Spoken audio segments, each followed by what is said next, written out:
Fala galera, beleza? Nosso bate-papo de hoje é sobre calendário de temporada e, consequentemente, organização do treinamento esportivo, usando uma linguagem extremamente simples, mas importante para que todos os atletas pensem a respeito.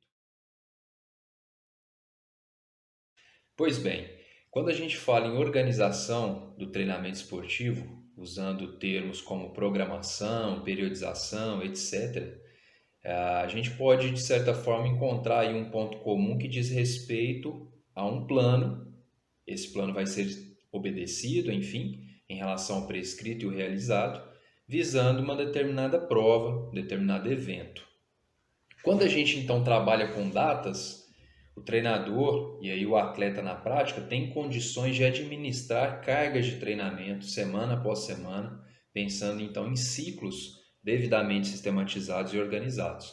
Imaginem só, se eu tenho uma prova, um compromisso, no dia 31 de dezembro, eu vou construir um mês totalmente direcionado para aquele dia, no que diz respeito às semanas mais cheias, à semana pré-prova, fazendo o que a gente chama aí de polimento. Logicamente que a organização desses ciclos, dessas semanas, vai depender daquilo que o atleta tem apresentado enquanto histórico, daquilo que vai acontecer, por exemplo, na quinzena final pré-prova e daí por diante. Mas vejam que toda essa programação, além de coisas que acontecem no dia a dia, de carga esportiva, não esportiva, tem como alvo um determinado dia. É o dia que você deve performar extremamente bem. E aí, quando a gente pensa em calendário, é extremamente relevante esse assunto no atual momento por alguns motivos. Um deles, a gente está virando aí o ano 2020 para 2021. Alguns atletas, inclusive, já estão em temporada 2021. E aí a gente começa a olhar para as provas que já têm datas confirmadas. Bem verdade que a gente tem vivido um momento totalmente atípico. 2020 mostrou isso em relação ao calendário. Mas, sendo otimista com tudo que tem chegado aí de novidade, imaginemos que as datas de 2021, uma vez confirmadas, serão respeitadas. A gente já tem provas aí de calibre, né, de grande cenário nacional confirmadas no trail running, no triatlon, na corrida de rua, no mountain bike, ciclismo de estrada e daí por diante. Então a dica da vez é a seguinte: primeiro, se você tem alguma dessas provas já confirmadas como meta, tem isso como desejo de participação, ótimo, indique essa data de prova e a gente começa então a trabalhar visando isso. Para você, atleta que ainda não tem uma data de prova estipulada, seja por questões pessoais, não sabe se vai conseguir viajar ou não, ou aquela prova que você está de olho que eventualmente foi cancelada em 2020 e ainda não confirmou data, existe um outro recurso que eu particularmente considero extremamente importante, que diz respeito a escolher uma data para um simulado.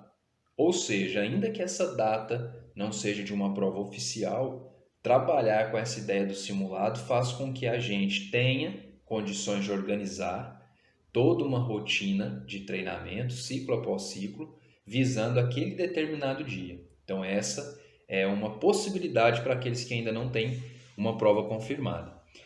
E aí, dentro desse cenário de calendário, uma dica final nesse bate-papo de hoje diz respeito a prioridades de prova.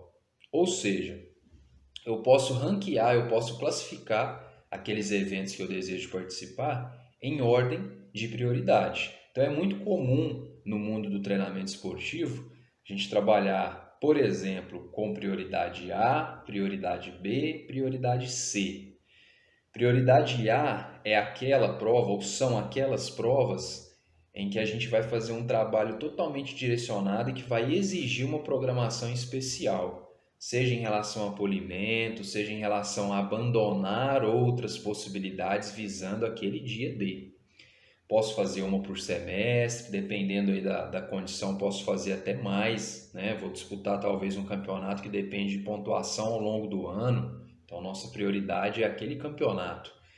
Mas entendam que a prioridade A é aquilo que realmente vai direcionar os nossos esforços, seja em relação à data, seja características de prova e daí por diante.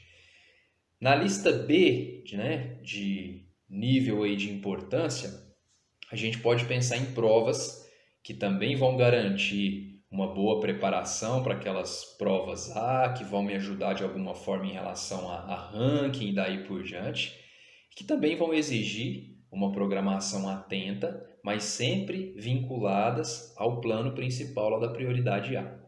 E as provas chamadas C são aquelas que eventualmente surgem em nível local, regional e que eu desejo participar, mas que não necessariamente exigem do treinador, no que diz respeito à prescrição, e o atleta em relação à execução, uma organização tendo aquilo ali como referência, como algo que deve realmente acontecer. Vou dar um exemplo prático. Imaginemos que lá no final do mês, como eu disse, a gente tem uma prova A e que nesse intervalo de tempo, semanas antes, surja aí uma prova de nível local e que você quer participar. Bacana, a gente talvez não precise fazer nenhuma preparação específica para esse dia do evento C, uma vez que já existe uma programação visando a prova-alvo. Semanas mais cheias, depois um polimento que pode se estender aí por 2 semanas. Então imagine só, eu posso participar da prova, mas um dia normal, que a gente costuma chamar de treino de luxo. Então eu vou lá no domingo, participo, pego o ritmo de prova, mas eu não precisei mudar a minha semana anterior, até porque se eu fizesse essa mudança, talvez eu atrapalharia lá o objetivo principal.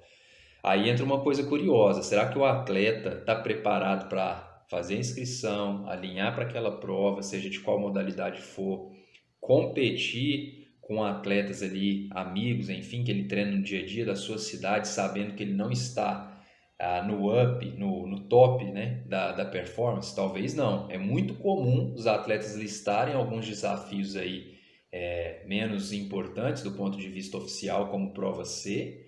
O treinador muitas vezes propõe uma semana normal, em que o atleta vai chegar ali relativamente cansado de acúmulo de carga da semana. E aí é super comum a gente ouvir o atleta no sábado mudando programação de treino. Por quê? Porque ele quer chegar descansado no domingo. E tá tudo certo em relação a isso, é compreensível, mas vale a pena o lembrete de que ao fazer isso a gente compromete o nosso alvo principal. Então pensem nisso, tá? Se tem data, já listem, isso vai ajudar a organização de temporada. Se ainda não tem data, vamos pensar em simulados e respeitar essas datas escolhidas para tal. E, uma vez que as provas começarem a aparecer, listar qual é a prioridade A e depois quais são aí as provas de nível B e C dentro dessa nossa classificação. Aquele abraço, muito obrigado.